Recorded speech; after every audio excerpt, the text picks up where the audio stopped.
फिर से hello everyone, welcome back to the video. और आज के इस वीडियो में हम करेंगे पूरे के पूरे डिटर्मिनेंट चैप्टर को रिवाइज। यहाँ पे मैं आपके लिए एक फॉर्मूला शीट बना के लाया हूँ जिसमें सारे इंपॉर्टेंट फार्मूलाज जो भी डिटर्मिनेंट में कॉन्सेप्ट्स हैं सब एक जगह पे लिखे हुए हैं ताकि आपको रिवाइज करने में ईजी हो। यहाँ पे हम बेसिक सी बातें नहीं करेंगे कि डिटर्मिनेंट कैसे निकालते हैं किसी भी मैट्रिसेस का और ऑर्डर क्या होता है। मैं मान के चलता हूँ आपको ये सब आता ही है। तो यहाँ पे हम स्टार्ट करते हैं सबसे पहले पॉइंट से जिसमें लिखा हुआ है डिटर्मिनेंट ऑफ के ए। ठीक है, तो यहाँ पे क्या हुआ है कि एक मैट्रिसेस है ए और उसमें हमने कोई कांस्टेंट मल्टीप्लाई कर दिया और फिर मेरे को कह रहा है कि इसका डिटर्मिनेंट निकालो। तो वो किसके इक्वल होगा, वो मैं बाहर निकाल लूँगा के को और उसकी पावर लिख दूंगा एन एन यानी कि ऑर्डर ऑफ मैट्रिसेस को। ठीक है, डिटर्मिनेंट ऑफ ए के साथ मल्टीप्लाई कर दूंगा तो ये मेरा आंसर निकल के आ जाएगा। इस तरह के क्वेश्चन क्या है एमसीक्यू टाइप में पूछे जाते हैं। तो यहाँ पे मैंने सारे पॉइंट्स लिखे हुए। ठीक है, सेकंड पॉइंट्स में क्या है पे ए ट्रांसपोज इनटू ट्रांसपोज। तो यहाँ पे ये बता देता हूँ कि अगर किसी भी मैट्रिसेस के ऊपर ऐसे ये वाला साइन लगा हो या ए टी लिखा हो तो इसका मतलब होता है ए ट्रांसपोज। ठीक है, तो दो बार मैं ट्रांसपोज करूंगा तो मेरा वापस से ए ही बन के आ जाएगा। तीसरा पॉइंट क्या कह रहा है, यहाँ पे कोई कांस्टेंट मल्टीप्लाई है ए में एक ए मैट्रिसेस के साथ और उसका मैं होल ट्रांसपोज ले रहा हूँ तो ये मेरा के इंटू ए ट्रांसपोज ये वाला ऐसे बन के आ जाएगा। तो के का मल्टीप्लाई नहीं होगा यहाँ पे ये पॉइंट मिसिंग था। तो के इंटू ए ट्रांसपोज में उसको लिख सकता हूँ। ठीक है, अब यहाँ पे फोर्थ पॉइंट क्या बन के आता है, ए बी को मैं दो मैट्रिसेस है उनको मल्टीप्लाई करूँ उसके बाद उनका ट्रांसपोज निकालूँ तो वो किसके इक्वल होगा, B transpose into A transpose के इक्वल होगा। तो यहाँ पे बी पहले आ जाएगा ए बाद में चला जाएगा। तो ये होगी बात। अब फिफ्थ पॉइंट पे देखूँ तो मैं ए ट्रांसपोज निकालूँ और उसके बाद इन्वर्स। यहाँ पे जहाँ पे भी साइन आया -1 अगर किसी भी मैट्रिसेस के ऊपर -1 लिखा है यानी कि उसका इन्वर्स हो रहा है। ठीक है, और इन्वर्स कैसे निकालते हैं वो मैं आपको आगे वीडियो में बताऊँगा। तो पहले मैंने क्या किया, ट्रांसपोज किया और उसके बाद इन्वर्स निकाला। तो वो किसके इक्वल होगा, पहले मैं इन्वर्स निकाल लूँ और उसके बाद ट्रांसपोज निकाल लूँ उसके इक्वल होगा। सिक्स पॉइंट में क्या कह रहा है, ए बी को मल्टीप्लाई किया और उसके बाद मैंने इन्वर्स निकाला तो वो किसके इक्वल होगा, B inverse into A inverse के इक्वल होगा। सेवन्थ पॉइंट में यहाँ पे क्या कह रहा है, सेवन्थ पॉइंट में कह रहा है every invertible matrices has a unique inverse. यानी कि जितने भी इन्वर्टेबल मैट्रिसेस होते हैं उनका सिर्फ एक ही इन्वर्स होता है, यूनिक इन्वर्स होता है। एट्थ पॉइंट में यहाँ पे क्या बात की गई है, ये वाला इंपॉर्टेंट पॉइंट है। यहाँ पे इस पे मैंने देखा है एमसीक्यू में बहुत सारे क्वेश्चन पूछे जाते हैं जहाँ पे बोल रखा है कि determinant of adjoint of A. ठीक है, अब मैं एडजॉइंट ऑफ ए निकालना भी बताऊंगा कैसे निकालते हैं।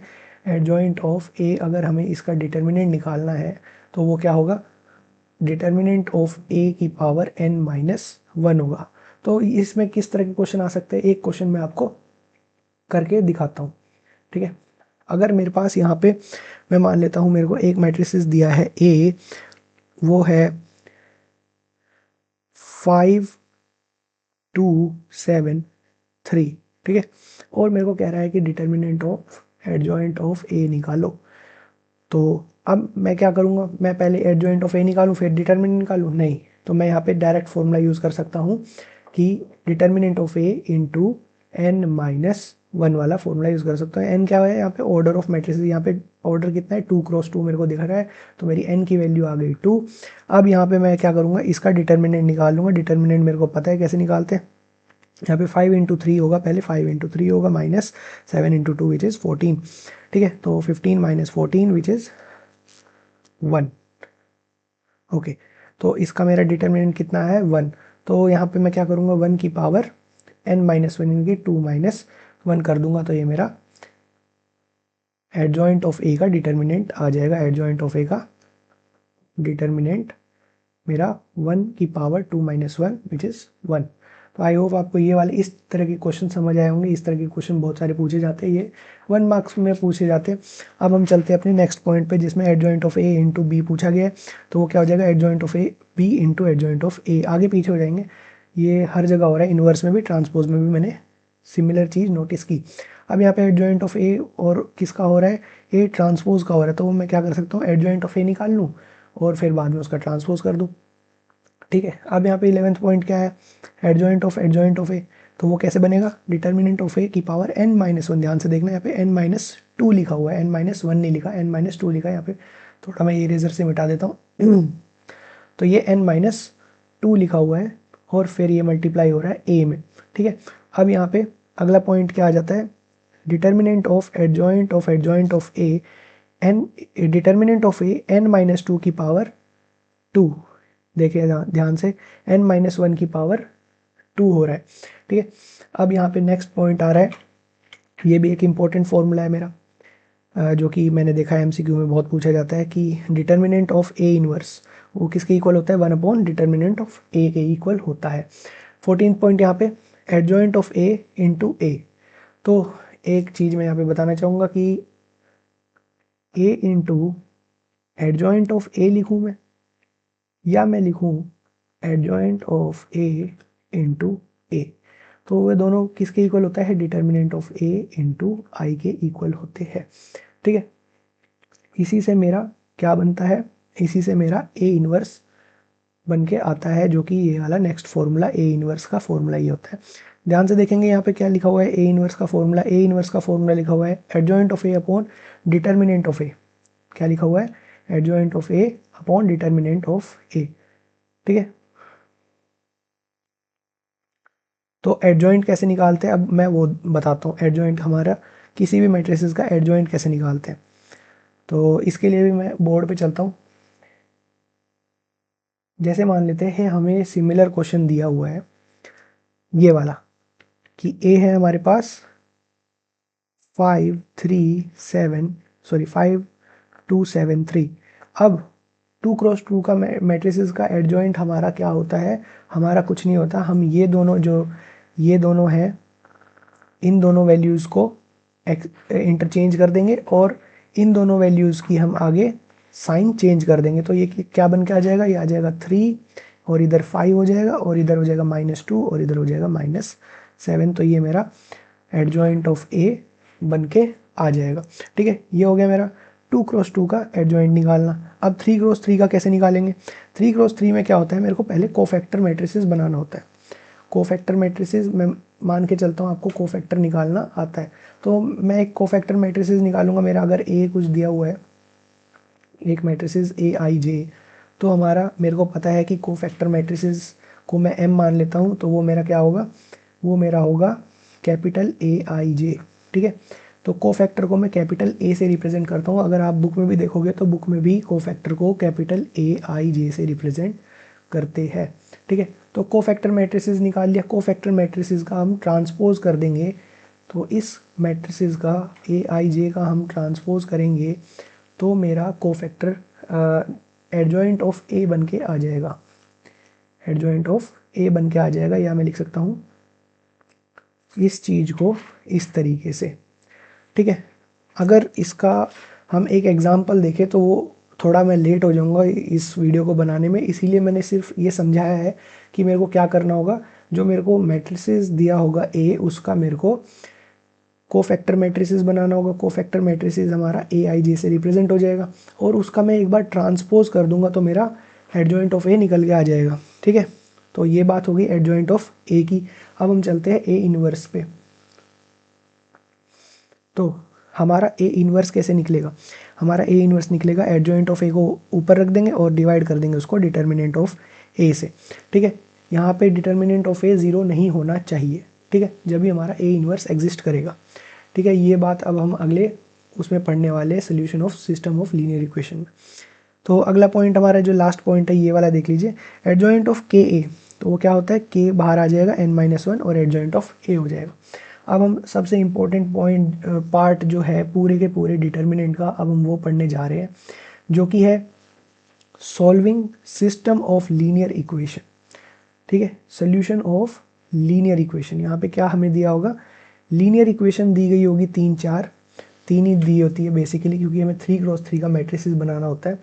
मैं मान लेता हूँ मेरी कोई इक्वेशन है, मान लेते हैं x+2y+3z = 9। ठीक है, इसी तरीके से मेरी दूसरी लीनियर इक्वेशन दी गई होगी जिसमें लिखा होगा -3x+4y, यहाँ पे ये 4 है, प्लस 3z = 10।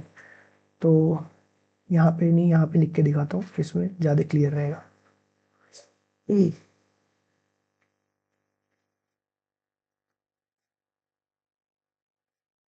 तो मैं यहाँ पे लिख के दिखाता हूँ कि मैं कहना क्या चाहता हूँ। यहाँ पे सिस्टम ऑफ लीनियर इक्वेशन को जब भी हम सॉल्व करेंगे सबसे पहले हमें उसमें 3 इक्वेशन दी होगी linear equation.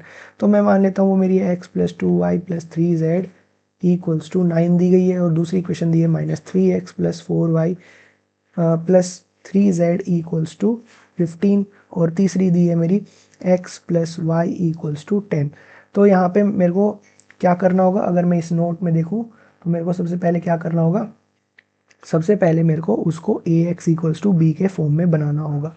ax equals to be के फॉर्म में, ये क्या है, इसका कहने का क्या मतलब है, यहाँ पे ए मैट्रिसेस क्या बन के आएगी, यहाँ पे ए मैट्रिसेस हमारी होती है जितने भी हमारे वेरिएबल्स है एक्स वाई और जेड, उनका कोफिशिएंट जो है, यानी कि एक्स का कोफिशिएंट मेरे को 1 दिखाई दे रहा है, वाई का मेरे को 2 दिखाई दे रहा है और जेड का मेरे को 3 दिखाई दे रहा है, इसका हमें एक मैट्रिसेस बनानी होगी। तो किस तरीके से बनेगी, 1 2 3, और उसके बाद मैं यहाँ पे -3 4 और 3 लिख दिया है, तो ये मैं यहाँ पे लिख देता हूँ -3 4 और 3, और x की वैल्यू 1 है तीसरे वाले में, और y की वैल्यू भी 1 है, और z की वैल्यू मेरे को यहाँ पे 0 नज़र आती है। तो ये मेरा क्या बन जाएगा, ये मेरा a मैट्रिसेस बन के आ जाएगा। उसके बाद मेरे को x मैट्रिसेस बनानी है। x मैट्रिसेस किससे बनेगी, मेरी x y और z, यानी कि जितने भी वेरिएबल है वो मेरे को एक कॉलम फॉर्म में लिखने होंगे, x y और z इस तरीके से लिखने होंगे, ठीक है। और फिर मेरा b मैट्रिसेस किससे बनेगा, मेरा b मैट्रिसेस जितनी भी मेरी इक्वल में वैल्यूज़ दी गई है उससे बनेगा, वो भी मेरा एक कॉलम मैट्रिसेस बन के आएगा, ठीक है, 9 15 और 10। और उसके बाद मेरे को क्या लिखना होगा, ए एक्स इक्वल्स बी। अब मैं ध्यान से देखूँ तो यहाँ पे ए क्या है मेरा, ए है मेरा 1 2 3 -3 4 3 और 1 1 0, ठीक है। और मेरा एक्स मैट्रिसेस क्या है, एक्स वाई जेड इक्वल्स 9 15 और 10, ठीक है। तो हमारे यहाँ पे कितने तीनों बन के आ गए ये सारे मैट्रिसेस, यहाँ पे ए भी आ गया है हमारा, एक्स भी आ गया है, और हमारा बी भी बन के आ चुका है, ठीक है। तो अब क्या करना है, यहाँ पे हमें एक्स वाई जेड की वैल्यू निकालनी है। तो यहाँ पे क्या होगा, एक्स इक्वल्स, अब यहाँ पे हम ए को उस साइड लेके जाए, तो ए को उस साइड कैसे लेके जा सकते हैं, हम यहाँ पे ए इनवर्स के साथ आगे मल्टीप्लाई कर देंगे, तो यहाँ पे भी ए इनवर्स आगे मल्टीप्लाई हो जाएगा, ठीक है। हम ऐसे नहीं कर सकते इसको, अगर हमें ए को उधर ले जाना है तो हम इसको यहाँ से ऐसे ऐसे डायरेक्ट हम किसी चीज़ को लेके नहीं जा सकते, तो हमें ए इनवर्स के साथ मल्टीप्लाई कर देंगे, और हमें पता है ए इंटू ए इनवर्स क्या हो जाएगा, हमारा आई मैट्रिसेस बन के आ जाएगा। और यहाँ पे जो हमारा ए इनवर्स है यहाँ पे बी के साथ हमारा मल्टीप्लाई हो जाएगा, तो हमारा क्या बनेगा final, A x equals to A inverse B, ठीक है। तो ये हमारा हो गया। अब हमें एक्स वाई जेड की वैल्यू कब मिलेगी, जब हमारा ए इनवर्स बी के साथ होगा। तो ए इनवर्स निकालने के लिए हमारे पास फॉर्मूला अभी हमने सीखा, ए इनवर्स निकालने के लिए हमारे पास क्या होता है, ए इनवर्स निकालने के लिए हमारे पास adjoint of A upon determinant of A होता है, ठीक है। तो इस फॉर्मूले से हम अपना ए इनवर्स निकाल लेंगे, और बी के साथ मल्टीप्लाई करके हम एक्स वाई जेड की वैल्यू फाइंड आउट कर लेंगे, ठीक है। तो इस तरीके के क्वेश्चन हमें पूछे जाते हैं। अब हम चलते हैं अपने यहाँ पे शॉर्ट नोट्स में, ठीक है। तो यहाँ पे यही चीज़ सेम दी गई है, x equals to A inverse B की है, और यहाँ पे डिटर्मिनेंट ऑफ ए 0 नहीं होना चाहिए। तो ये भी एक इम्पॉर्टेंट पॉइंट है जो मैं अभी बताना भूल चुका हूँ।